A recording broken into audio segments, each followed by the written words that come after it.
Hello again, everyone. Varno here. I know, it's amazing. It didn't take me 2 years to get this video out. I actually managed to find a little time to get this one done and out a little sooner than most probably expected. Which leads me into what this video is going to be about. We're going to talk about finding time to play as a parent. My friend Sazen likes to call it balancing sleep with sanity, which is actually a pretty good description. Why? Well, because for a lot of gamers, playing isn't just a hobby. It's a way to let our mind clear and just have fun with what we're doing. It's a way to reset our brain after the end of a rough day. Now, this video is more for parents with toddlers and younger children, as when our kids get older, of course it's going to be easier for you to find time to play. They're going to sleep better, or they'll be able to play the games with you, or they may want to be doing things on their own without you. Now, I know that last one makes me a little sad. The day when Sierra or Charlie tells me that they don't want to do something with me or my wife, I feel like they're going to lose a little bit of their innocence, and it's going to break my heart just a little bit. So, for those parents with toddlers, infants, and newborns, finding time to play can be very difficult. I'll give you a few examples and how we managed it, though your situations may be very different, and what we did may not work for you.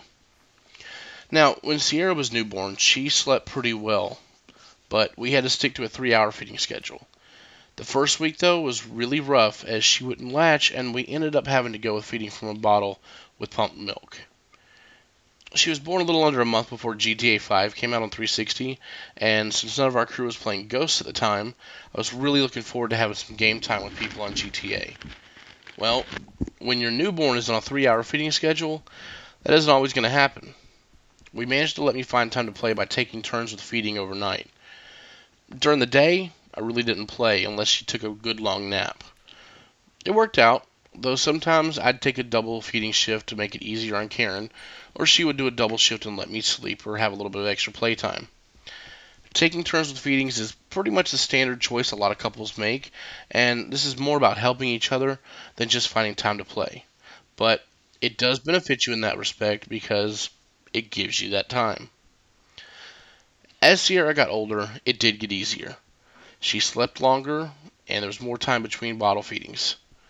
Now, the first night she slept longer than 3 hours was great. We actually got to have time to ourselves and get a little bit extra sleep. Then later, when she started sleeping about 12 hours each night, oh my goodness, we did not know what to do with ourselves. She had her nights where it would take forever for her to actually fall asleep, and since this was before she could put herself to sleep, we would hold her and let her drowse off on us and then put her in bed. Once she hit about 6 months and was sleeping in her crib in the nursery, it got better. Again, it took us a little while to get her to try to fall asleep on her own, but once we let her try, and after a couple nights of, crying, it did get easier and she got used to it. Once she adjusted, we were able to find the time again. Ultimately, this once again goes back to the as they get older thing, it'll be easier to find the time. Now, once we had Charlie, things changed again. We had to readjust back to a 3-hour feeding schedule while also dealing with Sierra's schedule. On top of that, at the time, my in-laws were staying with us, which left us very little room in our own house and made things a little more difficult, as we couldn't even really leave our bedroom for the overnight feedings. And poor Charlie, while he wasn't colicky, he did have really bad cradle cap and would scratch and fight going to sleep. This was very frustrating, but we managed to get past it. Unfortunately, this was also the time that my sleep apnea was the worst it was ever been, and it was really hard for me to get actual sleep on my mask as I was still adjusting to wearing it and pretty prone to pulling it off in my sleep. So, basically stuck in the bedroom, unable to use our office or game room, not really knowing what to do. What did I do? I ended up hooking up the PS4 in the bedroom, ran an Ethernet cable from the office through the nursery, across the top of the wall in the hall, and down into our room. I was able to hop on and play Destiny with everybody for about an hour or two before Charlie would wake up, and my wife, being the wonderful woman she is, didn't mind. So, balancing sleep with sanity, it is a real thing. Some people would just say, oh, just quit gaming. But those people really don't understand the hobby. Once again, I'm lucky enough to have a wife that understands that my hobby helps me unwind and helps me get that mental release at the end of the day, and she doesn't punish me for it. In the end, it's up to you to find the balance point between sleeping and playing.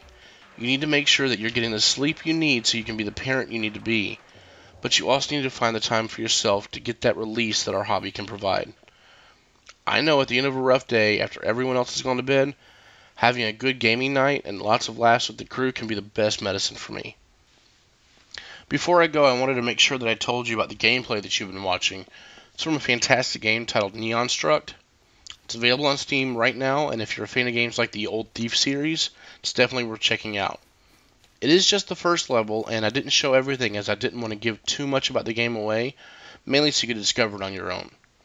It was developed by Minor Key Games, the same studio that brought us Eldritch. I'll put the links below so you can check them out. As always, have a great day, and stay shiny.